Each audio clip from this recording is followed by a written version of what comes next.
क्या वाकई पाकिस्तान एक नए खाड़ी युद्ध की तरफ बढ़ रहा है? और क्या सऊदी अरब और अमेरिका के साथ खड़े होकर इस्लामाबाद कोई बड़ा दांव खेलने की तैयारी कर रहा है? और अगर ऐसा हुआ तो क्या ईरान के चाबहार बंदरगाह पर हमला हो सकता है, जिससे भारत की बड़ी राजनीतिक योजना को झटका लगे? दरअसल मध्य पूर्व की सियासत इन दिनों अजीब मोड़ पर खड़ी दिखाई दे रही है। खबरें और कूटनीतिक हलकों की चर्चाएं एक ऐसी तस्वीर पेश कर रहे हैं जिसमें पाकिस्तान सऊदी अरब और अमेरिका के साथ मिलकर एक संभावित बड़े टकराव का हिस्सा बन सकता है।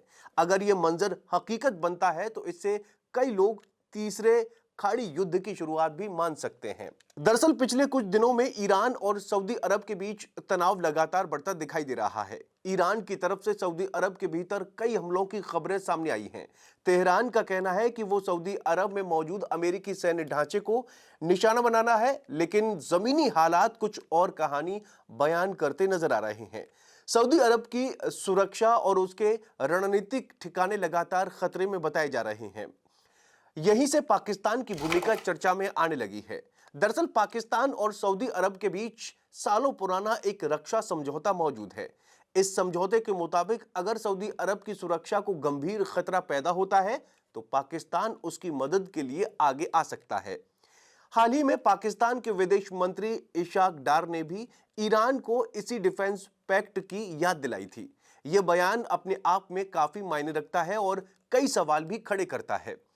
कूटनीतिक जानकारों का कहना है कि अगर ईरान के हमले इसी तरह जारी रहते हैं तो सऊदी अरब पाकिस्तान से इस रक्षा समझौते को सक्रिय करने की मांग कर सकता है। ऐसी स्थिति में पाकिस्तान के सामने दो ही रास्ते होंगे, या तो वो सऊदी अरब के साथ मिलकर ईरान के खिलाफ खड़ा हो जाए या फिर चुपचाप हालात को देखते हुए युद्ध खत्म होने का इंतजार करे। लेकिन कहानी यहीं खत्म नहीं होती। पाकिस्तान के सामने इस पूरे मामले में कुछ ऐसे फायदे भी दिखाई देते हैं जो उसकी लंबे समय से चली आ रही रणनीतिक सोच से जुड़े हुए हैं। सबसे पहला फायदा यह हो सकता है कि पाकिस्तान खुद को एक बार फिर अमेरिका का सबसे बड़ा क्षेत्रीय सहयोगी साबित कर सके। पिछले कुछ वर्षों में दक्षिण एशिया की राजनीति में अमेरिका का झुकाव भारत की तरफ बढ़ा है और पाकिस्तान वो महत्व नहीं मिला जो उसे पहले मिला करता था। अगर पाकिस्तान किसी बड़े क्षेत्रीय संघर्ष में अमेरिका और सऊदी अरब के साथ खड़ा होता है तो उसके लिए वॉशिंगटन के दरवाजे फिर से खुल सकते हैं। इससे उसे सैन्य मदद, आधुनिक हथियार और कूटनीतिक समर्थन दोबारा मिल सकता है। दूसरा पहलू भारत से जुड़ा हुआ है। ईरान का चाबहार बंदरगाह भारत के लिए बेहद महत्वपूर्ण माना जाता है। भारत कई सालों से इस बंदरगाह के विकास में निवेश कर रहा है और इसे अफगानिस्तान, मध्य एशिया और यूरोप तक व्यापारिक रास्ता बनाने की योजना के रूप में देखा जाता है। वहीं पाकिस्तान का ग्वादर बंदरगाह पहले से ही चीन के सहयोग से विकसित हो रहा है। ऐसे में चाबहार को ग्वादर का बड़ा प्रतिद्वंदी माना जाता है। कुछ विश्लेषकों का मानना है कि अगर ईरान के खिलाफ कोई बड़ा युद्ध शुरू होता है तो पाकिस्तान को चाबहार बंदरगाह को निशाना बनाने का मौका मिल सकता है। युद्ध के माहौल में ऐसा कदम उठाने पर अंतर्राष्ट्रीय प्रतिक्रिया भी अपेक्षाकृत कम हो सकती है, क्योंकि ध्यान मुख्य युद्ध पर केंद्रित रहेगा। तीसरा और शायद सबसे दिलचस्प पहलू अफगानिस्तान से जुड़ा है।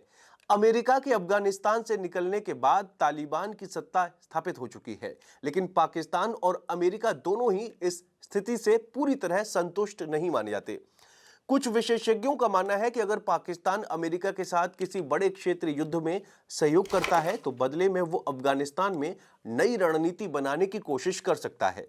इसमें अमेरिकी सैनिकों की बगराम एयरबेस पर वापसी जैसी संभावनाएं भी चर्चा में लाई जा सकती हैं। हालांकि ये सब फिलहाल कूटनीतिक चर्चाओं और रणनीतिक विश्लेषकों का हिस्सा है। जमीन पर अभी ऐसी कोई आधिकारिक घोषणा या स्पष्ट संकेत नहीं आए हैं कि पाकिस्तान वास्तव में ईरान के खिलाफ युद्ध में शामिल होने जा रहा है। लेकिन मध्य पूर्व की राजनीति अक्सर अचानक करवट लेती है और एक छोटी सी चिंगारी भी बड़े संघर्ष का रूप ले सकती है। अब सवाल यही है कि क्या पाकिस्तान सच में सऊदी अरब और अमेरिका के साथ मिलकर ईरान के खिलाफ मोर्चा खोलेगा? क्या चाबहार बंदरगाह इस भू राजनीतिक क्षेत्र का जो खेल है अगला निशाना बन सकता है? और अगर ऐसा हुआ तो इसका असर सिर्फ मध्य पूर्व तक सीमित रहेगा या फिर पूरी दुनिया की राजनीति और व्यापारिक रास्तों को हिलाकर रख देगा?